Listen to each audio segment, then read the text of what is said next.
बिस्मिल्लाहिर्रहमानिर्रहीम। कहते हैं जी, रोज़े में स्विमिंग पूल में नहाना। अगर स्विमिंग पूल में नहाते हुए बग़ैर इरादे के हलक में पानी चला गया तो क्या हुक्म है? ज़ुबैर अल-मुअतसिम KPK से। रोज़े में आप स्विमिंग पूल में ना नहाएं तो अच्छा है। नहा तो सकते हैं, अगर मुंह को आप पानी से बचा के रखें और नाक और मुंह के अंदर हलक में पानी ना जाए तो रोज़ा नहीं टूटेगा आपका। स्विमिंग पूल में आप नहाते रहें, लेकिन एक टेंशन वाला काम है। स्विमिंग पूल में नहा के आपकी बहुत ज़्यादा एनर्जी सर्व होती है, उससे रोज़ा लगने का बहुत सा ख़तरा होता है। रोज़े में कोई ऐसा काम करना जिससे आपको बहुत ज़्यादा रोज़ा रखना लगने लगे, ये मकरूह नापसंदीदा अमल है। क्यों अपने आप को इंसान इतनी टेंशन में डाले? बहरहाल, अगर KPK से आपका ताल्लुक़ है और जैसे कि आपने लिखा है और वहाँ ठंड भी होती है, तो आपको स्विमिंग पूल में नहाने से कुछ भी नहीं होता, या असर के बाद नहा रहे हैं तो नहा सकते हैं। पानी अगर गलती से पेट के अंदर चला गया, यानी हलक में चला गया, तो रोज़ा टूट जाएगा। खूब समझ लें, हदीस में आता है भूले से खाने पीने से रोज़ा नहीं टूटता, गलती से खाने पीने से टूटता है। नहीं, ऐसी कोई हदीस नहीं है। गलती से खाना पीना अलग चीज़ है, भूले से खाना पीना अलग चीज़ है। भूले का मतलब यह है कि आपको रोज़ा याद ही नहीं था और आपने खाना खा लिया, तो इससे रोज़ा नहीं टूटता। गलती का मतलब यह कि रोज़ा आपको याद है लेकिन आपने बेहतियाती की, उस बेहतियाती में पानी हलक में चला गया। जैसे आप वज़ू के दौरान गरारा कर रहे थे, आपको रोज़ा याद भी है, गरारा करना जायज़ नहीं है वज़ू में, इसलिए कि ख़तरा होता है, लेकिन आप फंटर बने हुए थे, आपने गरारा किया कि मैं एहतियात से करूँगा और हलक में पानी नहीं जाने दूंगा, और पानी हलक में चला गया, तो रोज़ा आपका टूट जाएगा। इसी तरह स्विमिंग पूल में नहा रहे थे या वैसे ही शॉवर ले रहे थे आप, और पानी गलती से आपके हलक में चला गया, रोज़ा आपको याद है और गलती से पानी हलक में चला गया, तो आपका रोज़ा टूट जाएगा। लेकिन 60 रोज़ों का कफ़ारा लाजिम नहीं होगा, क्योंकि आपने जानकर नहीं पिया। कफ़ारा उस वक्त होता है जब रमज़ान का रोज़ा आप जानबूझकर बगैर किसी शरई उज़र के तोड़ें, तो फिर 60 रोज़ों का कफ़ारा लाजिम होता है। अगर रोज़े में डकार का पानी हलक में निगल लिया, एक शख्स रमज़ान में फ़जर की नमाज अदा कर रहा है और नमाज में इसे डकार आती है, जिसके साथ थोड़ा सा तेज़ाबियत का पानी भी मुंह में आ जाता है, और वो शख्स इस पानी को हलक में उतार लेता है, तो क्या इससे इसके रोज़े पर कोई फ़र्क पड़ेगा? नौमान हमीद एबटाबाद से। नहीं जी, कोई फ़र्क नहीं पड़ेगा। डकार आई है, आप उसको निगल लें, ये बेहतर है, क्योंकि साथ वाले नमाजी को एक तो आपकी डकार से तकलीफ़, ऊपर से वो डकार आप निकाल के शॉपर में डालें, जेब में डालें, उससे तो और तकलीफ़ होगी, तो निगल लें उसको। हाँ, रोज़े में अगर किसी को मुँह भर के उल्टी हुई, इतनी मुँह भर के उसको कंट्रोल करना मुमकिन नहीं था, इतनी, यानी मुंह भर के उल्टी जिसे कहते हैं ना कि कंट्रोल करना नामुमकिन हो जाए, इतना मुंह भर जाए, तो ऐसी उल्टी को फिर निगलने से रोज़ा टूट जाता है। या आपने हलक में उंगली डालकर मुंह भर के उल्टी कर ली, खुद से उल्टी की है जानबूझकर, उल्टी भी थोड़ी सी नहीं है, मुंह भर के हुई है, तो भी रोज़ा टूट जाता है। यानी उल्टी की सूरत में 2 सूरतों में रोज़ा टूटता है। आपने हलक में उंगली डाल के मुंह भर के खुद से जानबूझकर उल्टी की, कुदरती तौर पर नहीं आई, और उल्टी भी भरपूर तरीके से हुई, तो इसको आप नहीं भी निकले तो भी रोज़ा टूट जाएगा। दूसरी सूरत यह है कि उबकाई या डकार नहीं आई है, बल्कि आपको कुदरती तौर पे उल्टी आई है मुंह भर के, तो इससे रोज़ा नहीं टूटा। लेकिन ये उल्टी आप निकलेंगे तो बहरहाल रोज़ा टूट जाएगा, अगर मुंह भर के उल्टी हुई थी। ये 2 शर्तें याद रख लें। लोग उल्टी के मसाइल भी बहुत पूछते हैं और उल्टी सीधी हरकतें करते रहते हैं, फिर मसाइल उनको पता नहीं होते। रोज़े की जगह मिस्कीन को पैसे दे सकते हैं। एक शख्स रोज़े नहीं रखता और कहता है कि बचपन से आदत नहीं है, जबकि वो रोज़े के इवज़ मिस्कीन को पैसे दे देता है। शरअन इस बारे में क्या हुक्म है? हारून साहब सऊदी अरब से। बिल्कुल जायज़ नहीं है, रोज़ा इस्लाम का रुकन है, आपको रोज़ा रखना पड़ेगा। फ़िदिया उस शख्स के लिए है जिसमें रोज़े की ताकत ही ना हो, और ताकत ना होने का मतलब ये नहीं है कि आप में हिम्मत नहीं है या आपको रोज़ा रख के तकलीफ़ होती है, गर्मी लगती है, प्यास लगती है। ये तो रोज़े का लाजमी जुज़्व है। गर्मी लगना, प्यास लगना, भूख लगना, कमज़ोरी महसूस होना, ये तो रोज़े का लाजमी जुज़्व है। ताकत ना होने का मतलब ये है कि आपको बीमार होने का ख़तरा हो, जैसे कोई बहुत ही बूढ़ा आदमी है या कोई शुगर का पेशेंट है, वो रोज़ा रखता है, उसका शुगर लेवल बहुत डाउन होने का ख़तरा होता है कि मर ना जाए कहीं ये। तो ऐसी कंडीशन में जहाँ बीमार होने का ख़तरा होगा या आपका कोई इलाज चल रहा है, आपने रोज़ा रखा तो दवा छूट जाएगी आपकी और बीमारी आपकी भी बढ़ सकती है या लंबी हो सकती है, तो बीमार आदमी के लिए रोज़ा छोड़ना या सफ़र में कोई हो तो जायज़ है। इसके अलावा किसी के लिए भी रोज़ा छोड़ना जायज़ नहीं है। तो हारून साहब, आप अपने दोस्त से कह दें कि ये गलत है, नाजायज़ है। आप फ़िदिया देंगे तो आप उस गुनाह से बच नहीं सकते जो अल्लाह ने रोज़ा छोड़ने वालों के लिए रखा है। इस्लाम का रुकन है, इसको पूरा करना पड़ेगा। तनख्वाहदार शख्स को ज़कात देना। अगर कोई शख्स सिर्फ तनख्वाहदार हो जो कि 70,000 रुपये माहाना हो, इसके अलावा किसी चीज़ का मालिक ना हो तो क्या ऐसा शख्स क्या ज़कात ले सकता है, जबकि ये तनख्वाह 25वें या 8वें दिन तक चल पाती है? मीर उवैस खान कोयटा से। देखें, इसके पास अगर गोल्ड नहीं है, सोना नहीं है, चांदी नहीं है, कोई ऐसी प्रॉपर्टी जो इस्तेमाल में ना हो वो भी नहीं है, घर का ऐसा सामान जो पूरे साल इस्तेमाल ना होता हो वो भी नहीं है, सारी ज़रूरत की चीज़ें, इस्तेमाल की चीज़ें इसके पास मौजूद हैं और इजाफी कोई पैसे भी अकाउंट में या कहीं इसने संभाल के नहीं रखे हुए, तो फिर इसकी अगर सिर्फ 70,000 रुपये तनख्वाह है तो 70,000 रुपये जिस दिन इसको मिलते हैं उस दिन तो आप इसको ज़कात नहीं दे सकते। वजह उसकी है कि 52.5 तोला चांदी की कीमत 70,000 के लगभग ही है, तो ये साहिब निसाब हो जाएगा, इसलिए उसको ज़कात नहीं दे सकते। लेकिन अगर ये पैसे खर्च हो जाते हैं इसके और कम हो जाते हैं 15 तारीख तक, 20 तारीख तक, और फिर ये 30-35 हज़ार तक इसके पास रह जाते हैं, तो जब इसके 52.5 तोला चांदी की जो भी मार्केट वैल्यू होगी उससे कम इसके पास रकम बचेगी तो फिर आप इसको ज़कात दे सकते हैं। जैसे आपने बताया 25वें या 8वें दिन तक ये रकम चल पाती है, तो 25वें दिन दे दें इनको ज़कात जब ये रकम ख़त्म हो जाए। ज़कात की मद में राशन फराहम करना, ज़कात की रकम से किसी को राशन दिलाया जा सकता है या इसकी मिल्कियत में पैसे देना ही ज़रूरी होता है? इमरान बलोच कराची से। इमरान साहब, पैसे भी दे सकते हैं और राशन भी दे सकते हैं, कोई हर्ज नहीं है, राशन भी दिलाया जा सकता है। कंपनी के पैसों पर ज़कात का हुक्म, कंपनी पर ज़कात का क्या हुक्म है? हस्सान इब्न अली। अगर आपकी कोई कंपनी है और पैसा सारा आपका इन्वेस्ट किया हुआ है, तो अगर वो लिक्विड फॉर्म में है, वो पैसा कैश अमाउंट की सूरत में है, तो कैश पे ज़कात होगी। और अगर आपने उसमें कुछ माल ख़रीद के रखा हुआ है बेचने के लिए, तो जितना माल कंपनी में बेचने के लिए ख़रीदा हुआ होगा उस तमाम माल की वो वैल्यू लगाई जाएगी जिस वैल्यू पे आप माल बेचते हैं, उस वैल्यू का 2.5% आपको ज़कात में देना पड़ेगा। नमाज और सदका लोगों को दिखा कर करना, नमाज या सदका वग़ैरह में इस नीयत से दिखावा करना कि बाकी लोगों को तरगीब हो, क्या ये रिया के ज़ुमरे में आता है या ऐसा करना बेहतर है? नीज़ इसकी हुदूद क्या हैं? हमीदुल्लाह साहब काबुल से। देखो, कुरान में अल्लाह ने बयान किया कि हमारे नेक बंदे दिखा के भी सदका करते हैं, छुपा के भी करते हैं। छुपा के क्यों करते हैं? इखलास की वजह से। दिखा के क्यों करते हैं? लोगों को तरगीब देने के लिए। तो इससे हमें पता चलता है कि अगर लोगों को दिखा के आप इबादत कर रहे हैं और आपका मकसद दिखलावा नहीं है बल्कि लोगों को तरगीब देना है, तो ये बिल्कुल जायज़ है। तो नमाज, देखें हदीस में आता है ना, अपने घरों को कब्रिस्तान ना बनाओ, घरों में भी नमाज़ पढ़ा करो, यानी सुन्नतें। तो उसमें एक बड़ा मकसद है बच्चों को भी तरगीब हो। आप दिखाएंगे बीवी बच्चों को तो उनको भी तरगीब होगी, सिर्फ आपके कहने से तरगीब नहीं होती। आप बच्चों के सामने बैठ के दुआएं मांगा करें, तिलावत किया करें, तो उनको भी तरगीब होगी। तो इसलिए किसी के सामने नमाज दिखा के पढ़ना ताकि लोगों को तरगीब हो, ये जायज़ है, इसमें कोई हरज नहीं है। अलबत्ता दिल में आपके क्या है ये अल्लाह ही जाने। लेकिन कुछ नमाज छुप के भी पढ़नी चाहिए और दिखा के भी पढ़नी चाहिए। इसी तरह सदका खैरात, कुछ सदका खैरात वो हों जो अल्लाह और आपको पता हो। हदीस में आता है दाएं हाथ से दो, बाएं को भी पता ना चले। और कुछ ऐसे होने चाहिए जो दिखा के भी हों। रोज़ा छोड़ दिया तो सिर्फ क़ज़ा है या कफ़ारा है? अगर कोई शख्स जानबूझकर रोज़ा ना रखे तो क़ज़ा करेगा या कफ़ारा भी देगा? देखिए, कफ़ारा होता है रोज़ा तोड़ने की सूरत में, छोड़ने की सूरत में नहीं होता। अगर आपने रमज़ान का रोज़ा तोड़ दिया, बीवी से हमबिस्तरी करके तोड़ दिया, हमबिस्तरी का मतलब ये कि इंटरकोर्स किया, तो बेशक यानी सिर्फ इंटरकोर्स करने से ही रोज़े दोनों पर कफ़ारा लाजिम आ जाता है। अगर औरत का रोज़ा था और वो राज़ी थी इस अमल पे तो उस पर भी और शौहर पर भी। और या खा पी के रोज़ा तोड़ दिया किसी ने, तो इन दोनों सूरतों में 60 रोज़ों का कफ़ारा लाजिम है। और रोज़ा तोड़ने से मतलब रमज़ान का रोज़ा 60 रोज़े लगातार रखने पड़ेंगे। एक रोज़े कभी दरमियान में नागा हो गया, चाहे बीमारी की वजह से हुआ हो, तो नए सिरे से दोबारा रखने पड़ेंगे। अलबत्ता ख़वातीन को अगर दरमियान में मेंसेस आ गए तो वो दिन खारिज हैं उससे, जैसे ही मेंसेस ख़त्म होंगे दोबारा कंटिन्यू कर लें, तो इस तरह से 60 कंटिन्यू करें वो। तो ये ज़रूरी है, ये बहुत बड़ा जुर्म है, गुनाह है रमज़ान का रोज़ा तोड़ देना। और छोड़ देना भी बहुत बड़ा जुर्म है, बहुत बड़ा गुनाह है। लेकिन छोड़ने का कफ़ारा नहीं है, बाद में एक रोज़े की क़ज़ा है बस। सहरी कब तक खा सकते हैं? अगर सुबह सादिक के 1 मिनट बाद तक कुछ खा पी लिया तो क्या रोज़ा हो जाएगा? जायज़ नहीं है सुबह सादिक के 1 मिनट बाद। जैसे अगर टाइम लिखा हुआ है 5:55 फॉर एग्ज़ाम्पल और आपने 5:56 तक खा लिया तो नाजायज़ काम तो किया, लेकिन रोज़ा इसलिए नहीं टूटेगा कि ये जो सहरी के औकात लिखे हुए होते हैं ना कि 5:55, 5:56, ये 100% 100% यकीनी नहीं होते।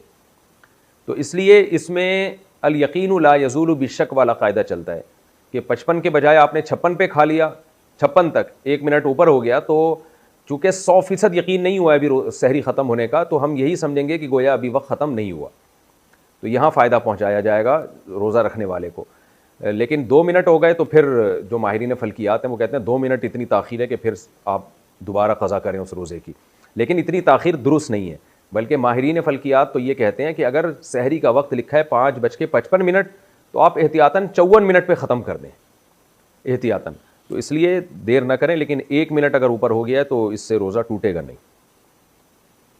शुगर लेवल कम हो गया तो रोज़ा तोड़ सकते हैं।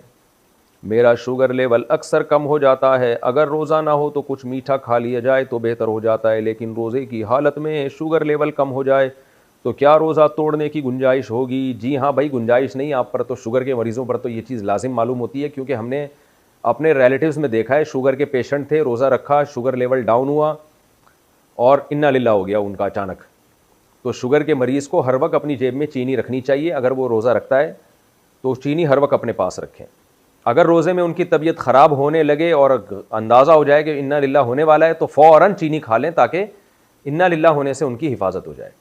तो शुगर के मरीज़ रोज़ा रखें, लेकिन अपने साथ चीनी रखें हर वक्त, क्योंकि जान बचाना बहरहाल पहले ज़रूरी है और बीमार आदमी को अल्लाह ने इजाज़त दी है, तो अल्लाह की इजाज़त से फ़ायदा उठाना चाहिए। हमारे एक जानने वाले एक सफ़र में मेरे साथ थे, उनको कहीं बस में उल्टियाँ हो गई, गाड़ी में उल्टियाँ हो गई। तो अब मुझे तो पता नहीं था कि इनको शुगर है और ये कोई मसला है इनके साथ। तो हम थे भी थर के सफ़र में, सहरा में, बिल्कुल कोई ना होटल करीब में, ना खाने पीने की कोई जगह। तो वो जनाब चक्कर आ रहे हैं और बिल्कुल मरने लगे वो। तो हमारे बच्चे भी थे साथ में, शुक्र है किसी बच्चे के पास से एक टॉफ़ी निकल आई, तो वो टॉफ़ी मैंने उनके मुंह में डाली है, तो थोड़ी देर में एकदम उनकी आंखें खुली और सही हो गए, बिल्कुल फिटफाट हो गए ना। अल्लाह का फजल, अब तक सही है। तो उस वक्त मुझे अंदाज़ा हुआ शुगर के मरीज़ को हर वक्त अपने पास लालीपॉप और टॉफ़ी और चॉकलेटों और चीनी और गुड़ और मिठाइयों का इंतज़ाम रखना चाहिए हर वक्त अपने पास। रोज़े में, अच्छा वो तो इनकी तो हालत ऐसी हो गई, मैं बता भी नहीं रहे कि मुझे मीठा खिलाओ, वो तो हमें ही ख्याल आया कि लगता है इनको शुगर डाउन हो गई है, तो अल्लाह ने उनको ज़िंदगी दे दी, बच गए अल्हम्दुलिल्लाह। और जवान आदमी है, कोई ज़्यादा बूढ़े भी नहीं है। रोज़े में इंजेक्शन या ड्रिप लगवाना, क्या रोज़े की हालत में इंजेक्शन या ड्रिप लगवा सकते हैं, वगैरह वगैरह वगैरह भी लिखा है इन्होंने। इसका क्या हुक्म है? देखें, रोज़ा टूटता है खाने पीने से या मक़आत के रास्ते कोई चीज़ बॉडी में दाखिल की जाए, यानी क़ज़ाए हाजत के रास्ते से, जैसे कोई दवा वगैरह दाखिल की जाती है। इसके अलावा मसाम के ज़रिए, स्किन के ज़रिए अगर आपकी बॉडी में कुछ जाएगा या नसों के ज़रिए, तो इससे रोज़ा नहीं टूटता। जैसे आप जब नहाते हैं तो पानी मसाम के ज़रिए आपकी स्किन में, मसाम में दाखिल होता है, लेकिन उससे रोज़ा नहीं टूटता। तो ऐसे ही ड्रिप अगर किसी ने चढ़वा ली, इंजेक्शन लगवा लिया, तो इससे रोज़ा नहीं टूटता, इससे कोई फ़र्क नहीं पड़ता। बाज़ लोग कहते हैं इंजेक्शन लगाने से या ड्रिप लगाने से रोज़ा लगना बंद हो जाता है, यानी रोज़े की शिद्दत में कमी आ जाती है, तो रोज़े का मकसद फ़ौत हो जाता है। तो देखें, वो तो नहाने के बाद भी रोज़े की शिद्दत में कमी होती है। आप अगर एयर कंडीशन रूम में आके बैठ जाएं तो वहाँ भी रोज़े की शिद्दत में कमी हो जाती है। तो रोज़े की शिद्दत में कमी पैदा करना कोई बुरी चीज़ नहीं है। अल्लाह मियाँ ने हमें मना किया खाने पीने से रोज़े में, तो बस अल्लाह मियाँ की पाबंदी ही को फॉलो करना चाहिए, खाने पीने से मना किया है। अब इससे जितना रोज़ा अल्लाह लगाना चाहे लग जाए, आप खुद से अपने आप को टेंशनों में ना डालें। एयर कंडीशन रूम में अगर कोई बैठ सकता है रोज़े में ताकि रोज़ा ना लगे तो बहुत अच्छी बात है, अल्लाह मियाँ ने तो नहीं कहा। किसी को एसी मुयस्सर नहीं है तो उसको रोज़ा लगेगा, वो बेचारा धूप में चल रहा है, तो वो उसको सवाब ज़्यादा अल्लाह ताला दे देंगे। तो इसलिए रोज़े की शिद्दत में कमी पैदा कर लेना नहाने से, ठंडे पानी से नहाने से या एयर कंडीशन रूम में बैठने से, या बाज़ लोग रमज़ान ठंडे इलाक़ों में जाके गुजारते हैं, तो इससे कोई फ़र्क नहीं पड़ता, रोज़ा हो जाता है, इसमें कोई गुनाह नहीं है। तो इसी तरह रोज़े में कोई बीमार था, ड्रिप लगवा ली तो कोई हर्ज नहीं है। बग़ैर बीमारी के भी ड्रिप लगवा ली तो भी रोज़ा टूटता नहीं है इससे, लेकिन ज़ाहिर है कोई पागल ही होगा जो बग़ैर बीमारी के ड्रिप लगवाएगा, डॉक्टर खुद भी नहीं लगा के देगा उसको। रोज़े में बदनज़री करना, क्या रोज़े की हालत में जानबूझकर बदनज़री करने से रोज़ा टूट जाएगा? बदनज़री करने से रोज़ा टूटता तो नहीं है, लेकिन रोज़े का सवाब इतना कम हो जाता है कि टूटने के करीब ही हो जाता है वो। जैसे कि हदीस में आता है कि आप सल्लल्लाहु अलैहि वसल्लम ने कुछ ख़वातीन को कहा कि तुम्हारा रोज़ा नहीं है। उन्होंने कहा कि हमने तो रोज़ा रखा है। आपने उनको हुक्म दिया, उन्होंने उल्टी की है तो गोश्त के लूथड़े निकले उसमें से। आपने फरमाया तुमने किसी की गीबत की है। तो हालांकि उलमा का इजमा है कि गीबत करने से भी रोज़ा नहीं टूटता, लेकिन ये कि क्योंकि गुनाह है ना, रोज़े में अगर आप गीबत करें ये गुनाह है, तो गुनाह करने से रोज़े का सवाब ऐसे कम होता है गोया वो टूट गया। तो नबी सल्लल्लाहु अलैहि वसल्लम के मोजज़े के तौर पर अल्लाह ने दिखा दिया कि भाई देखो ये तो टूट गया, तुमने तो गोश्त खाया मुर्दा भाई का।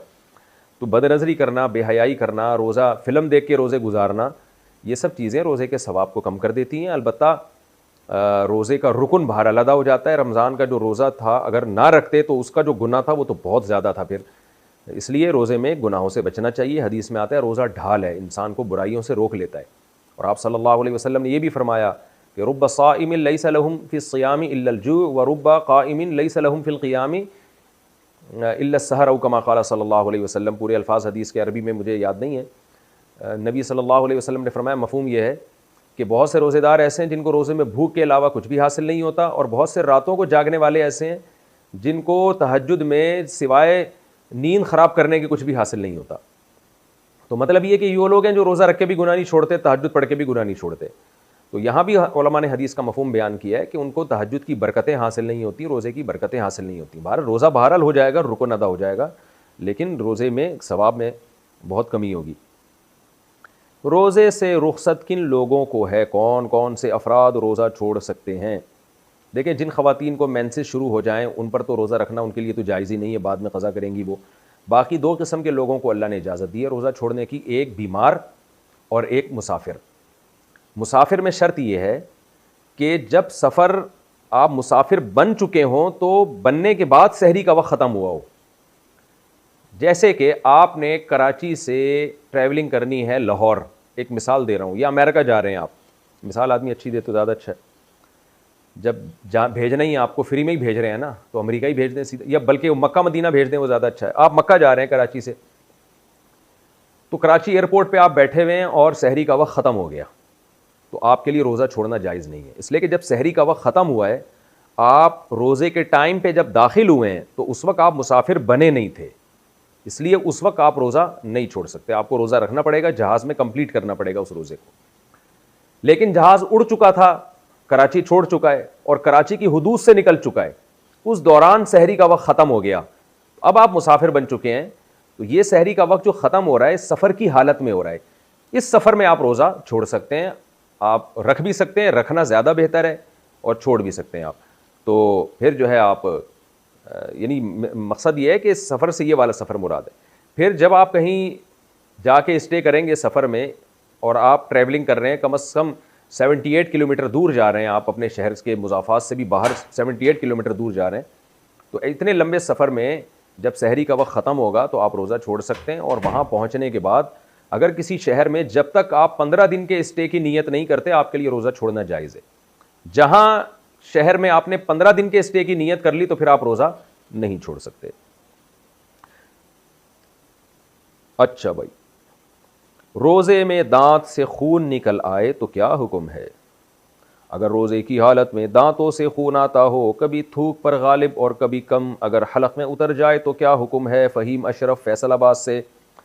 अगर खून आपका दांतों से निकला और वो थूक पे गालिब नहीं है, यानी कम खून है, कम खून की अलामत ये कि आपने जब थूक फेंका तो उसमें सुर्खी कम है, थूक गालिब है, तो ऐसे थूक को निकलने से रोज़ा नहीं टूटता।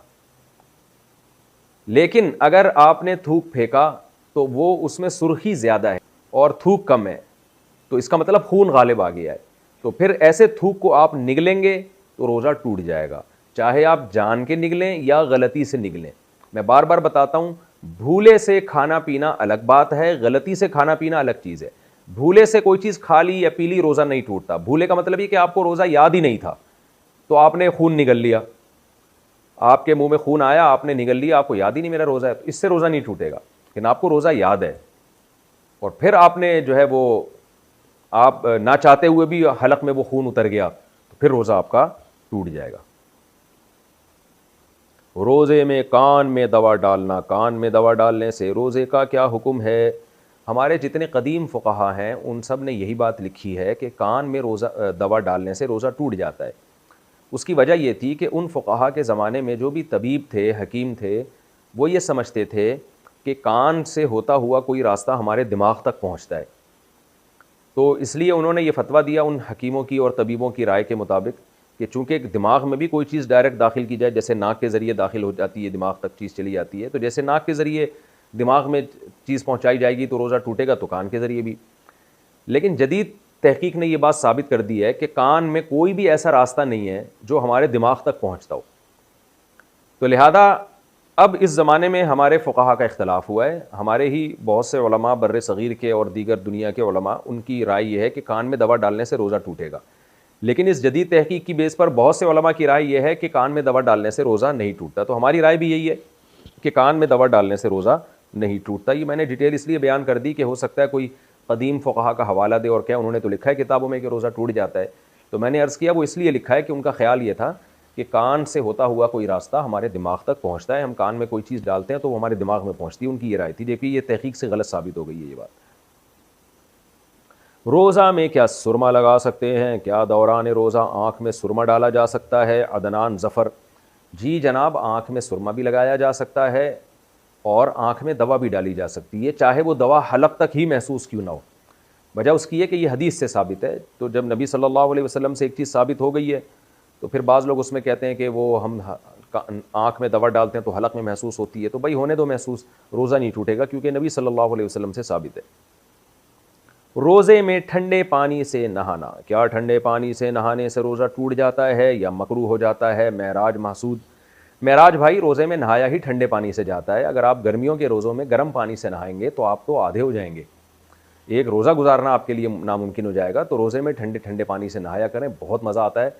जब शदीद प्यास लग रही हो, शदीद गर्मी लग रही हो, आपको याद है 4-5 साल पहले कराची में बड़े ही ख़तरनाक किस्म की गर्मियों के रोज़े शुरू हुए थे। तो उस वक्त तो हम मार्केट से बर्फ़ ला के हमने उसमें रखे बाल्टियों में, और फिर जो हम उससे नहाए हैं तो वो मज़ा मैं अब तक भूला नहीं हूँ, क्योंकि ऐसी हालत ख़राब, कराची में बहुत लोग मर गए थे उस गर्मी से। तो ठंडे पानी से नहाएं, अच्छा है। अल्लाह खुश होता है इन चीज़ों से कि देखो मेरे बंदे अपने आप को अब्द समझते हैं, ग़ुलाम समझते हैं। अब्द का काम होता है आजिज़ी इनके सारी, और जो ज़्यादा फंटर बनता है वो अपने आप को रोज़ा लगाता है, कहता नहीं मुझे कुछ नहीं होता। तो भाई हम तो कमज़ोर लोग हैं, हम तो रोज़े से हम तो बहुत कोशिश करेंगे कि हमें रोज़ा ना लगे किसी तरीके से। तो फिर जितना अल्लाह लगाना चाहे तो अल्लाह की मर्ज़ी है, वो आज़माइश है। अपने आप को खुद से आज़माइशों में डालना ये कोई चंगा काम नहीं है। रोज़े में टूथपेस्ट करना: रोज़े की हालत में टूथपेस्ट करना कैसा है जबकि वो हलक से नीचे ना उतरे? हंजला ज़मीर चकवाल से: देखें, मिसवाक करना तो बिल्कुल जायज़ है। नबी सल्लल्लाहु अलैहि वसल्लम से सही हदीस से साबित है, रोज़े में आप मिसवाक किया करते थे।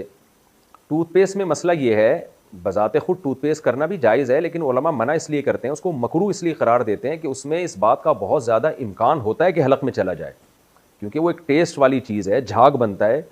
तो इसलिए देखें, नबी सल्लल्लाहु अलैहि वसल्लम ने रोज़े में गरारा करने से मना किया, गरारे करने से। हालांकि जब हम गरारे करते हैं तो ज़रूरी तो नहीं कि पानी हलक में चला जाए, अक्सर नहीं जाता, बल्कि आप एहतियात के साथ अगर गरारा करेंगे तो पानी नहीं जाता हलक में, लेकिन फिर भी मना किया। क्यों? टूटने का ख़तरा होता है, पानी के हलक में जाने का ख़तरा होता है। तो इसी वजह से उलमा मना करते हैं कि भाई आप रोज़े में टूथपेस्ट ना करें, क्योंकि उसका झाग होता है बहुत ज़्यादा, उसमें एक जो है वो क्वांटिटी भी उसकी ऐसी होती है कि वो उसको रोकना बाज़ दफ़ा मुश्किल हो जाता है, उसकी छींटें हलक के अंदर चली जाती हैं, इससे रोज़ा टूट जाएगा। तो रोज़े को बचाने के लिए, टूटने से बचाने के लिए ये फतवा दिया जाता है कि टूथपेस्ट करना मकरूह है, नापसंदीदा है रोज़े की हालत में, और ज़रूरत भी नहीं है। मिसवाक करें, इस बहाने से मिसवाक की सुन्नत भी ज़िंदा हो जाएगी। तो अब सहरी करने के बाद आप एक दफ़ा ब्रश कर लें और रात को सोने से पहले कर लें, तो सारा दिन ज़रूरत नहीं पड़ती, और फिर दरमियान में मिसवाक करते रहें, तो मिसवाक के बड़े फ़ायदे हैं। और मिसवाक में चूँकि सुन्नत है, इसलिए अगर गलती से मिसवाक का रेशा हलक में चला भी जाए तो रोज़ा भी नहीं टूटता उससे, ये भी जहन में रखें। जान कर ना खाएं उसकी डंडी, अगर गलती से चली गई है तो रोज़ा नहीं टूटेगा। खून देने से क्या रोज़ा टूट जाता है? क्या खून देने से रोज़ा टूट जाता है? अदनान ज़फ़र: ना खून देने से रोज़ा टूटता है, ना खून लेने से रोज़ा टूटता है, कुछ नहीं होता इससे। रोज़ा में निस्वार लगाना: रोज़े में निस्वार लगाना कैसा है? फ़ज़ल खालिक जद्दा से: शदीद मकरूह और नापसंदीदा अमल है। बाज़ लोग क्या करते हैं, निस्वार को रोज़े में लगा लेते हैं, यहाँ पर वो कहते हैं हम हलक में नहीं लेके जा रहे, ना जायक़ा हलक में जा रहा है। तो ऐसी सूरत में रोज़ा तो नहीं टूटेगा, लेकिन बहरहाल मकरूह अमल इसलिए है कि इस बात का ख़तरा बहरहाल मौजूद है। तो इसलिए तमाम उलमा मना करते हैं कि रोज़े में निस्वार ना लगाया करें, नापसंदीदा और मकरूह होने की वजह से मना किया जाता है। पूरी दुनिया के मुसलमान रमज़ान और ईद एक दिन कर सकते हैं। चाँद के इख्तिलाफ़ मताले का कहाँ तक एतबार है? एक दोस्त ये एतराज़ करते हैं कि पूरी दुनिया में कहीं भी चाँद नज़र आ जाए तो सब ममालिक के मुसलमानों को रोज़ा वग़ैरह रखना चाहिए। मोहम्मद फ़हद नवाज़, डेरा इस्माइल ख़ान से। ऐसा ही होना चाहिए, लेकिन ये जब होगा जब पूरी दुनिया में एक खिलाफत होगी, एक मुसलमानों की हुकूमत होगी। फिर वो एक खलीफा फैसला करेगा कि फ़लाँ जगह चाँद नज़र आ गया है और मोतबर शहादतों तक हमसे इत्तला पहुँची है, लिहाजा पूरे आलम इस्लाम में कल रोज़ा होगा, पूरे आलम इस्लाम में कल ईद होगी। अब चूँकि एक खलीफा नहीं है मुसलमानों का, एक गवर्नमेंट नहीं है, तो फिर हम शरीयत ने हुक्म दिया है कि जो जिस खित्ते में रहता है वहाँ की हुकूमत के फ़ैसले का वो पाबंद है। तो सऊदी अरब में सऊदी गवर्नमेंट के फ़ैसले के पाबंद हैं आप, पाकिस्तान में पाकिस्तानी गवर्नमेंट के, मलेशिया में मलेशिया की गवर्नमेंट के फ़ैसले के पाबंद हैं। और जहाँ इस्लामी हुकूमत नहीं है तो वहाँ मुसलमानों को चाहिए कोई कमेटी बनाए जो चाँद देखने का एतबार करे, क्योंकि असल में जो हदीस में आता है सूमू लिरुयतिही व अफ्तिरू लिरुयतिही, सही हदीस है, चाँद देख के रोज़ा रखो, चाँद देख के इफ्तार करो। ज़ाहिर सारी दुनिया तो नहीं चाँद देखेगी ना, एक मखसूस मुतय्यन अफराद होंगे जो नामज़द होंगे। तो जो भी गैर मुस्लिम रियासतें हैं, अमेरिका है, यूके है, वहाँ मुसलमानों को चाहिए कि इत्तिफ़ाक़ राय से मसलकी इख्तलाफात को बालाए ताक रखें, इत्तिफ़ाक़ राय से एक कमेटी तश्कील दे दें, रुयत हिलाल कमेटी, जैसे पाकिस्तान में है, इंडिया में है, बांग्लादेश में है, तो ऐसे एक रुयत हिलाल कमेटी तश्कील दे दें और फिर वो चाँद देखने का एहतमाम करें और वो जो फ़ैसला करें फिर पूरे मुसलमानों को, चाहे वो किसी भी मसलक के हों, उन सबको चाहिए उस कमेटी के फ़ैसले का एतबार करें। जैसे मुफ्ती मुनीब साहब तो बरेलवी मकतब फ़िक्र के थे, लेकिन जब वो चाँद का ऐलान करते थे तो अहले हदीस भी उसको फॉलो करते थे, देवबंद मकातिब फ़िक्र के लोग भी उसको फॉलो करते थे, तमाम मकातिब फ़िक्र के लोग उसको फॉलो करते थे। तो ऐसे ही दूसरे कंट्रीज़ में भी मुसलमानों को चाहिए कि एक कमेटी बना दें, मसलकी इख्तलाफात को दाएँ तरफ रखें, एक कमेटी तश्कील दें और उसमें तमाम मसालिक की नुमाइंदगी रख लें ताकि किसी को उससे इख्तलाफ ना हो। तो वो कमेटी जो फ़ैसला करेगी वो फ़ैसला तमाम लोगों पर नाफिज होगा और फिर बाकी लोगों को चाहिए 1.5 ईंट की अलग मस्जिद ना बनाए। लेकिन ये बातें समझ में आ नहीं रही हैं मुसलमानों की, तो क्या करें। बाकी पूरी दुनिया में एक ईद जब ही हो सकती है जब पूरी दुनिया में एक निज़ाम हुकूमत हो, एक खिलाफत कायम हो जाए मुसलमानों की और एक जो है वो अमीर हो। रोज़े में इंसुलिन लगा सकते हैं क्या? रोज़े की हालत में इंसुलिन लगा सकते हैं? हबीबुल्लाह लाहौर से, जी लगा सकते हैं। इंसुलिन तो इंजेक्शन के ज़रिए दाखिल की जाती है, जायज़ है। रोज़े में ताकत के इंजेक्शन लगवाना, एक आदमी जो सेहतमंद है, कोई बीमारी इसे लाहिक नहीं है, अगर वो रोज़े की हालत में ताकत का इंजेक्शन लगवाता है और मकसद ये है कि रोज़े की हालत में भूख प्यास का एहसास ना हो, तो क्या इससे रोज़े की सेहत पर कोई फ़र्क पड़ेगा? और बिला उज़र रोज़े की हालत में ऐसा करना कैसा है? हम्मादुल्लाह, जायज़ है, कोई हर्ज नहीं है, इसलिए कि रोज़ा नाम है खाने पीने से एवॉइड करने का। तो ये खाने पीने से एवॉइड कर रहा है तो बाहर से जो मर्ज़ी कर ले। बाज़ लोगों को इस पर ये इश्काल होता है कि इससे रोज़े का मकसद फ़ौत हो जाएगा। तो देखें, रोज़ा नाम है खाने पीने से और जिमा से एवॉइड करना। बाकी अपने आप को ज़बरदस्ती टेंशन में डालना ये रोज़े के मकासद में से नहीं है। जितनी अल्लाह की तरफ से आजमाइश आए वो तो ठीक है। इसकी मिसाल ऐसे है जैसे हमें शदीद प्यास लग रही होती है, हम क्या करते हैं, ठंडे पानी से नहाते हैं, टब में बैठ जाते हैं जाके, तो इससे भी रोज़े की शिद्दत में कमी आती है। तो अब कोई इसको, आज तक किसी ने इसको मकरूह या नापसंदीदा नहीं लिखा। हमें याद है हम जब बचपन में बहुत शदीद गर्मी के रोज़े होते थे तो हम देखते थे तौलिए को जो है ना, टॉवल को ठंडे पानी में डाल डाल के लोग सरों पे डाल रहे होते थे ताकि रोज़े की शिद्दत में कमी आए। तो उससे प्यास में कमी आती है, नहाने से प्यास में कमी होती है, एयर कंडीशन में बैठे रहेंगे तो प्यास में कमी होगी। तो जैसे इन हीलों से, इन तदबीरों से रोज़ा लगने से कोई अपने आप को बचाए कि ताकि मुझे रोज़ा ना लगे, तो कोई गुनाह नहीं है। तो ऐसे ही कोई ताकत का इंजेक्शन भी लगा लेता है तो कोई गुनाह नहीं है। बाकी इससे ऐसा रोज़े का पूरा मकसद फ़ौत होता भी नहीं है। आप ताकत के जितने चाहे इंजेक्शन ठोक दें, जो प्यास लगेगी, जो भूख लगेगी वो अपनी जगह लगेगी। अगर इंजेक्शनों से आपकी भूख ख़त्म होने वाली होती तो जिनके पास खाने पीने का टाइम नहीं वो टीकों पे ही सेट हो जाते हैं, वो अपने आप को इंजेक्शनों पे सेट कर लेते। तो ऐसा नहीं है, आप ताकत के जितने मर्जी इंजेक्शन लगवा दें, बल्कि बाज़ इंजेक्शन लगवाने से तो भूख डबल हो जाती है आपकी। तो जो भूख और प्यास की जो वो शिद्दत है वो उसमें कमी नहीं आती। और वैसे भी ये इंजेक्शन लगवाना सेहत के लिए बिला वजह डॉक्टर भी नहीं लगा के देते आपको कि आपको रोज़ा बहुत लग रहा है, तो डॉक्टर भी इतने फारिग नहीं बैठे हुए आपको ताकत के इंजेक्शन वो ठोकना शुरू कर दें। वो भी आपको मना करेगा, भाई अच्छा भला आदमी है, क्यों, इंजेक्शन तो बहुत शदीद ज़रूरत में लगवाया जाता है। बहरहाल मसला की रूह से जो बात थी वो मैंने बता दी कि इससे रोज़े पे कोई फ़र्क नहीं पड़ता। रोज़े की हालत में दौरान गुस्ल गरारा करना। रोज़े की हालत में दिन में एहतलाम हो गया तो गुस्ल करके पाक होने के बारे में क्या हुक्म है, क्या गरारा किया जाएगा? शेख मोहम्मद ख़ान UAE से। अगर रोज़े में एहतलाम हो गया है तो देखें, गुस्ल करने में गरारा फिर भी ना करें, लेकिन मुंह भर के कुल्ली करें। कुल्ली करें मुंह अच्छी तरह भर के ना, ताकि फ़र्ज़ कुल्ली हो जाए और जो मुंह में पानी जहाँ तक पहुँचाना वाजिब है वो पहुँच जाए। गरारा ना करें क्योंकि उसमें ख़तरा होता है कि पानी हलक में ना उतर जाए। क्या एहतलाम से रोज़ा टूट जाता है? क्या एहतलाम से रोज़ा टूट जाता है? आयतुल्लाह काशिफ बहावलपुर से। नहीं जी, एहतलाम से, नाइटफॉल से रोज़ा नहीं टूटता। अच्छा, इसी में एक मसला है, ये पूछा तो नहीं है लेकिन लोग पूछते बहुत हैं, हया के ख़िलाफ़ मसला है, लेकिन मैं बयान कर देता हूँ क्योंकि नौजवान लोग इसमें बहुत मुब्तला हैं। हैंड प्रैक्टिस के बारे में बहुत पूछा जाता है कि इससे रोज़ा टूटता है या नहीं टूटता। तो हैंड प्रैक्टिस से भी रोज़ा टूट जाता है, लेकिन इससे क़ज़ा लाजिम होती है, कफ़ारा लाजिम नहीं होता। कफ़ारा जब लाजिम होता है जब आदमी औरत के साथ या वाइफ के साथ इंटरकोर्स कर ले हम बिस्तरी के दौरान, और अगर इंटरकोर्स नहीं किया तो उससे फिर कफ़ारा लाजिम नहीं होता। अगर डिस्चार्ज हो गया तो सिर्फ क़ज़ा लाजिम होती है, कफ़ारा नहीं होता। डिस्चार्ज नहीं हुआ तो ना क़ज़ा है ना कफ़ारा है। तो ये मसला अगरचे हया के ख़िलाफ़ है, लेकिन बहुत ज़्यादा पूछा जाता है और लोग बहुत ज़्यादा उलझन में मुब्तला होते हैं, इसलिए मैंने थोड़ा इसको बयान कर दिया है। रोज़े में लिपस्टिक लगा सकते हैं? औरत रोज़े की हालत में लिपस्टिक लगा सकती है, रोज़े पर कोई असर तो नहीं पड़ेगा। नौमान हमीद एबटाबाद से। ख़वातीन को चाहिए भाई थोड़ी देर मेकअप के बग़ैर भी रह लें। लिपस्टिक लगाने से रोज़ा तो नहीं टूटता, लेकिन इस बात का इम्कान है कि आपकी ज़बान उस पर टच होगी, फिर वो जायका हो सकता है हलक़ के अंदर चला जाए, तो नापसंदीदा और मकरूह तो बहरहाल है, क्योंकि ख़तरा इस बात का मौजूद है कि आपकी ज़बान उस पर टच हो और थूक के ज़रिए वो लिपस्टिक के ज़र्रात आपके हलक़ तक पहुँच जाएँ। तो रोज़े में कोई ऐसा काम करना जिससे रोज़ा टूटने का ख़तरा हो, ऐसा काम मकरूह और नापसंदीदा बहरहाल है, लेकिन बहरहाल सिर्फ लिपस्टिक लगाने से रोज़ा नहीं टूटेगा।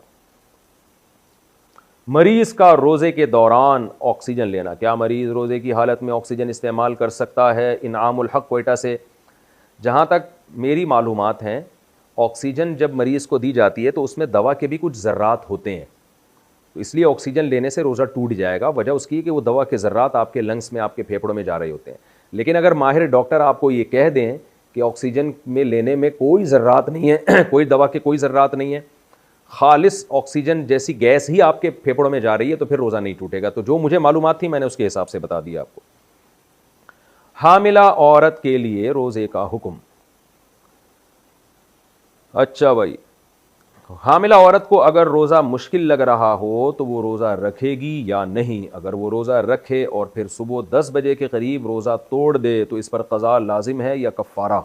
मोहम्मद शहबाज कराची से। देखें, हामिला औरत पर भी रोज़ा रखना लाजिम है, फ़र्ज़ है।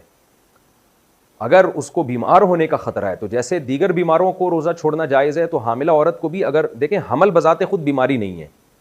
जो औरतें बच्चों को फ़ीड कराती हैं वो भी रोज़ा नहीं छोड़ सकती, क्योंकि फ़ीड कराना कोई बीमारी नहीं है, या प्रेगनेंसी कोई बीमारी नहीं है। हाँ, प्रेगनेंसी में किसी ख़ास खातून को ये ख़तरा हो कि मैंने रोज़ा रखा तो बीमार हो जाऊँगी, गालिब गुमान हो, सिर्फ वहम ना हो, या कोई खातून फीड करा रही हैं उनको गालिब गुमान हो कि मुझे चक्कर आएंगे और मैं बीमार होने का ख़तरा है, या चक्कर आती हैं इतनी कमज़ोरी से गिरने का ख़तरा हो जाता है उनको, तो वाकई ऐसा ख़तरा हो, या ख़ुद को तो ये ख़तरा ना हो लेकिन फ़ीड कराने वाली औरत को ये ख़तरा हो कि मैंने अगर रोज़ा रखा तो मैं फ़ीड ही नहीं करा सकती, दूध ही नहीं उतरेगा सीने में, जिससे बच्चे का नुकसान हो जाएगा। तो इस कंडीशन में तो फ़ीड कराने वाली औरत रोज़ा छोड़ सकती है। इसी तरह प्रेगनेंसी वाली खातून इस कंडीशन में तो रोज़ा छोड़ सकती हैं।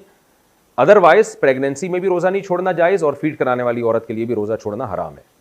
तो अगर ये खातून ये समझती हैं, खुद नहीं समझें बल्कि डॉक्टरों से मशवरा कर लें, और एक डॉक्टर से नहीं 2-3 डॉक्टरों से, और फिर अपनी राय कायम करें कि अगर इनको वाकई रोज़ा रखने में इतनी वीकनेस हो जाती है कि इनके लिए रोज़ा गुजारना मुश्किल तो सभी के लिए होता है, यानी रोज़ा गुजारने में बीमार होने का ख़तरा है इनको, तो फिर ये रोज़ा छोड़ सकती हैं। या प्रेगनेंसी में रोज़ा रखने के बाद तबीयत ख़राब हो गई है और रोज़ा तोड़ना पड़ रहा है तबीयत ख़राब होने की वजह से, तो फिर रोज़ा तोड़ सकती हैं ये।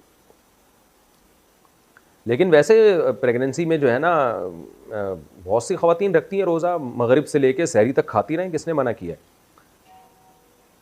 क्या रोज़े में परफ्यूम लगा सकते हैं? रोज़े में परफ्यूम लगाना सही है या नहीं? नीज़ सर दर्द की दवा रोज़े में सूंघना सही है या नहीं? आसिफ अली दुबई से। परफ्यूम लगाने में कोई हरज नहीं है। हाँ, नाक की तरफ करके ना लगाएं कि नाक में उसके ज़र्रात दाखिल हो जाएं आपके, जानबूझकर उसको सूंघना, यानी उसके जो अल्कोहलिक ज़र्रात हैं उनको खींचना। जब आपने लगा दिया परफ्यूम तो फिर उसकी खुशबू आती रहे, उसमें कोई हरज नहीं है। तो बाकी मसला ये है कि सरदर्द की दवा सूंघना, तो सूंघने में अगर प्रॉपर ज़र्रात हैं जो उड़ के आपकी नाक के अंदर जा रहे हैं, उसको कोई धुआं वगैरह या कोई क्या कहते हैं, ऐसी कोई चीज़ निकलती हुई नज़र आ रही है उसको सूंघने में, फिर तो रोज़ा टूट जाएगा। अदरवाइज़ सिर्फ खुशबू की हद तक उसके अंदर कोई स्मेल है ख़ास किस्म की, तो सिर्फ उसको सूंघने से रोज़ा नहीं टूटता। हवा से मिट्टी हलक में चली गई तो रोज़े का हुक्म। मेरे हलक में मिट्टी उड़कर चली गई तो क्या मेरा रोज़ा टूट गया? हमजा रशीद कराची से।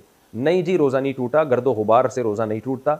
हाँ, गर्दो गुबार में जाएं आप बाकायदा, इसको इस नीयत से सूंघेंगे मेरे हलक में मिट्टी जाए तो फिर रोज़ा टूट जाएगा। खुद से जो मिट्टी जा रही है चलने फिरने में, तो उनसे रोज़ा नहीं टूटता। मिट्टी चली गई, तिनका चला गया, इस तरह की जो चीज़ें गर्दो गुबार में जा रही होती हैं हलक में, इनसे रोज़ा नहीं टूटता।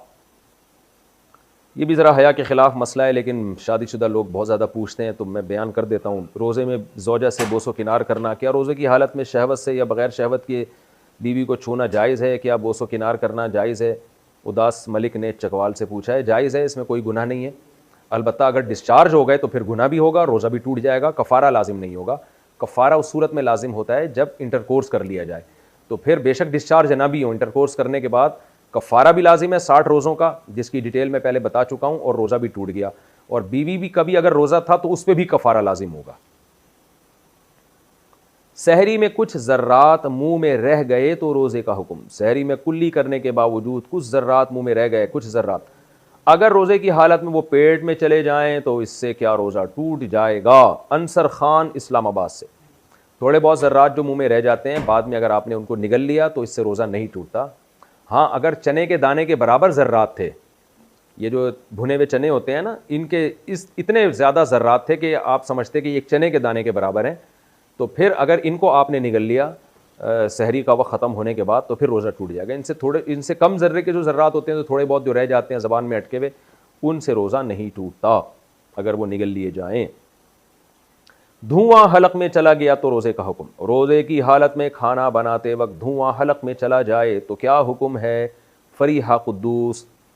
अगर धुआं खुद ब खुद हलक में चला गया, आप खाना बना रही थी, तो इससे रोज़ा नहीं टूटता। हाँ, धुएं के करीब जाके प्रॉपर सूंघना के मेरे हलक में जाए, इससे रोज़ा टूट जाएगा। इसकी मिसाल ऐसे, जैसे कोई आदमी सिगरेट पी रहा है और धुआं निकल रहा है, वो धुआं आपके हलक में भी चला जा रहा है, तो इससे रोज़ा नहीं टूटेगा। लेकिन सिगरेट पीने वाले का रोज़ा टूट जाएगा, क्योंकि वो प्रॉपर धुआं खींच रहा है अपने फेफड़ों की तरफ, या वो धुआं जैसे ही निकाल रहा है, आप जोश मोहब्बत में जाके उसके मुंह से जाके धुआं सूंघना शुरू कर देते हैं, अंदर रह जाना शुरू कर देते हैं, तो आपका भी रोज़ा टूट जाएगा। तो ये धुआं, धूल, मिट्टी, कंकर, तिनके, ये ऐसी चीज़ें हैं कि जानकर आप हलक में उतारेंगे तो रोज़ा टूटेगा, और खुद ब खुद ही हलक में चले जाएंगे तो इनसे रोज़ा नहीं टूटेगा। रोज़े में बलगम निगल लिया तो क्या हुक्म है? रोज़े की हालत में अगर बलगम निगल लिया जाए तो इससे रोज़े पर फ़र्क पड़ता है। उस्मान अली, नहीं, इससे कोई फ़र्क नहीं पड़ता, अपना बलगम होना चाहिए माजरत के साथ। दौराने रोज़ा अय्याम शुरू हो गए तो औरत क्या करे? अगर अय्याम शुरू हो जाएं, मेंसेस शुरू हो जाएं, और उसकी वजह से औरत का रोज़ा टूट जाए, तो क्या इफ्तार तक भूखा प्यासा रहना अफजल है? मोहम्मद हसन कराची से। नहीं जी, औरत ने रोज़ा रखा, मेंसेस शुरू हो गए तो रोज़ा उसी वक्त टूट गया और खाना पीना शुरू कर दें। अलबत्ता इसका बरअक्स अगर हुआ है, औरत ने मेंसेस की वजह से रोज़ा छोड़ दिया और रोज़े के दौरान, यानी रोज़ा रमज़ान का रोज़ा चल रहा था और दरमियान में मेंसेस बंद हो गए उसके, यानी जैसे किसी औरत ने सहरी यानी रोज़ा नहीं रखा और दोपहर 12-1-2 बजे का टाइम था, उनको मेंसेस आना बंद हो गए, पाक हो गई, तो अब इन पर लाजिम है कि रोज़ेदारों की तरह रहें। बाद में क़ज़ा भी रखें, अब इनके लिए खाना पीना जायज़ नहीं है, रोज़ेदारों की तरह रहना इन पर लाजिम है। इसी में मुसाफिर का भी हुक्म है। किसी मुसाफिर ने रोज़ा छोड़ दिया सफ़र की वजह से, लेकिन दरमियान में वो अपने शहर में दाखिल हो गया, तो जैसे ही शहर में दाखिल होगा तो अब उस पर लाजिम होगा कि इफ्तारी तक रोज़ेदारों की तरह रहे, उसके लिए खाना पीना अब जायज़ नहीं होगा। रोज़े की क़ज़ा तो बाद में करेगा, लेकिन अब इसको भी कंप्लीट करेगा। सफ़र में रोज़े का क्या हुक्म है? सफ़र के अंदर रोज़ा रखने या ना रखने की क्या सूरत है? मैंने सुना है कि वो रोज़ा सफ़र में छोड़ने की इजाज़त है जिसका वक्त दौरान सफ़र आए। इसकी वजाहत फरमा दें। अहमद सईद सियालकोट से। जी बिल्कुल, आपने सही सुना है। आप सफ़र के दौरान अगर सहरी का वक्त ख़त्म हो गया, सहरी का वक्त ख़त्म हो रहा है और रोज़ा शुरू हो रहा है सफ़र के दौरान, तो ये वाला रोज़ा आप छोड़ सकते हैं। अभी सफ़र आपका शुरू हुआ नहीं है, जैसे आप मैं कराची का रहने वाला हूँ, मैं कराची एयरपोर्ट पे बैठा हूँ, मैंने इरादा किया मदीना या मक्का जाने का और रमज़ान चल रहा है। अब मैं कराची एयरपोर्ट पे बैठा हूँ सफ़र के लिए और इसी दौरान सहरी का वक्त ख़त्म हो गया, तो मुझ पर लाजिम है कि मैं रोज़ा रखूँ, इसलिए कि अभी सफ़र मेरा शुरू हुआ नहीं है। यहाँ तक कि मैं जहाज़ में बैठ चुका था और सहरी का वक्त ख़त्म हो गया तो भी रोज़ा रखना लाजिम है। यहाँ तक कि जहाज़ अभी रनवे पर है, वो रनवे पर दौड़ता हुआ जा रहा है और टेक ऑफ करने के लिए, तो भी मुझ पर लाजिम है कि मैं रोज़ा रखूँ, क्योंकि अभी सहरी का वक्त अगर उस दौरान ख़त्म हो जाए। यहाँ तक कि जहाज़ उड़ गया लेकिन अभी कराची की हुदूद के अंदर है और सहरी का वक्त ख़त्म हो गया तो भी मुझ पर लाजिम है रोज़ा रखूँ। हाँ, जहाज़ कराची की हुदूद को छोड़ चुका है और अब सहरी का वक्त इस दौरान ख़त्म हो रहा है, क्योंकि अब सफ़र शुरू हो चुका है और सहरी का वक्त इस दौरान ख़त्म हो रहा है। अब मेरे लिए रोज़ा छोड़ना जायज़ होगा। तो वो रोज़ा छोड़ना जायज़ है जो रोज़ा सफ़र के दौरान आए। अभी सफ़र शुरू हुआ नहीं होता, आप स्टेशन पे बैठे हैं, अड्डे पे बैठे हैं, लोग पहले ही रोज़ा छोड़ना शुरू कर देते हैं, ये जायज़ नहीं है। भूख की वजह से रोज़ा तोड़ना। बाज़ लोगों को रोज़े की हालत में भूख की शिद्दत से मैदे में शदीद दर्द हो जाता है या भूख नाकाबिले बर्दाश्त हो जाती है। इनके लिए रोज़ा छोड़ना या तोड़ने का हुक्म बयान फरमा दें। नईम शाकिर मुल्तान से। देखो, भूख की शिद्दत से अगर मैदे में वाकई दर्द तकलीफ़ और दर्द शुरू हो गया है तो दर्द होना एक बीमारी है। इस दर्द को ख़त्म करने के लिए वो रोज़ा तोड़ सकते हैं। लेकिन भूख की शिद्दत बर्दाश्त नहीं हो रही, ये कोई बीमारी नहीं है, ये तो रोज़े का लाजमी जुज़्व है। तो कितनी ही शिद्दत हो, कितना ही नाकाबिले बर्दाश्त हो जाए, रोज़ा कंप्लीट करना पड़ेगा उसको, क्योंकि रोज़े का तो हिस्सा है भूख और प्यास का लगना। कम हिम्मत लोग उनको वो उनसे बर्दाश्त नहीं हो पाता, वो रोज़ा तोड़ देते हैं तो शरीयत उनको हुक्म देती है कि 60 रोज़ों का कफ़ारा अदा करो। तो नाकाबिले बर्दाश्त का मतलब खूब समझ लें। अगर दर्द हो रहा है ना, पेन हो रहा है, पेन फिर बर्दाश्त से बाहर हो रहा है, तो फिर पेन तो पेन है, वो बीमारी है। लेकिन अगर सिर्फ रोज़ा भूख की शिद्दत बर्दाश्त नहीं हो रही तो फिर ये कोई शरई उज़र नहीं है, इसमें आप रोज़ा नहीं तोड़ सकते, रोज़ा आपको कंप्लीट करना पड़ेगा। हाँ, नाकाबिले बर्दाश्त भूख से आपके मरने का ख़तरा खुदा न ख्वास्ता हो गया है, बेहोश होने का ख़तरा हो गया है, बीमार होने का ख़तरा हो गया, तो एक अलग बात है, बीमारी में रोज़ा तोड़ा जा सकता है। रोज़े में नाक में पानी डाल सकते हैं। मुझसे रोज़े की हालत में गलती से नाक में पानी चला गया जो हलक में जाता हुआ महसूस भी हुआ, क्या इससे मेरा रोज़ा टूट गया? सुमैया बतूल रावलपिंडी से। गलती से आपको रोज़ा याद था और नाक में पानी आपने डाला और वो हलक में चला गया, महसूस होने की बात नहीं है, 100% यकीन हो कि हलक में गया है तो फिर रोज़ा टूटेगा। 100% यकीन नहीं है, फिर रोज़ा नहीं टूटेगा। रात में गुस्ल फ़र्ज़ हुआ तो सहरी के बाद कर सकते हैं। अगर ज़ौजैन ने हमबिस्तरी की, बाद में सुस्ती की वजह से आँख देर से खुलने की वजह से गुस्ल किए बगैर सहरी करके रोज़ा रख लिया तो क्या रोज़ा ठीक हो गया? क्या सहरी करने से पहले गुस्ल करना ज़रूरी है? राव मोहम्मद अब्दुल्ला रावलपिंडी से। नहीं जी, बग़ैर गुस्ल किए भी आप सहरी खा सकते हैं।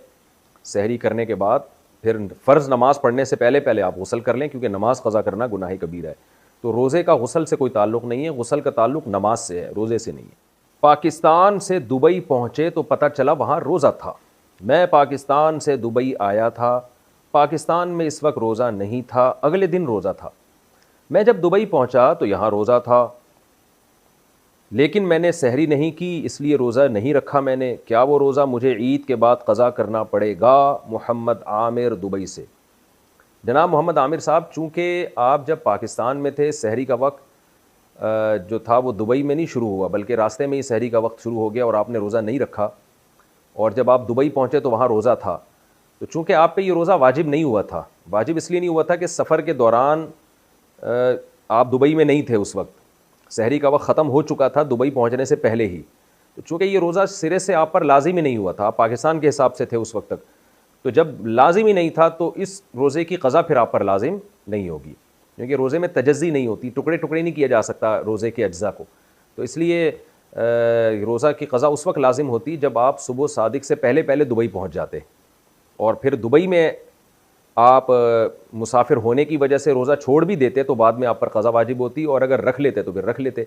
लेकिन आप चूँकि सुबह सादिक के बाद दुबई पहुँचे हैं तो ये रोज़ा शरन आप पर लाजिम हुआ ही नहीं था। जब लाजिम नहीं हुआ था तो फिर आप पर इसकी क़ज़ा लाजिम नहीं।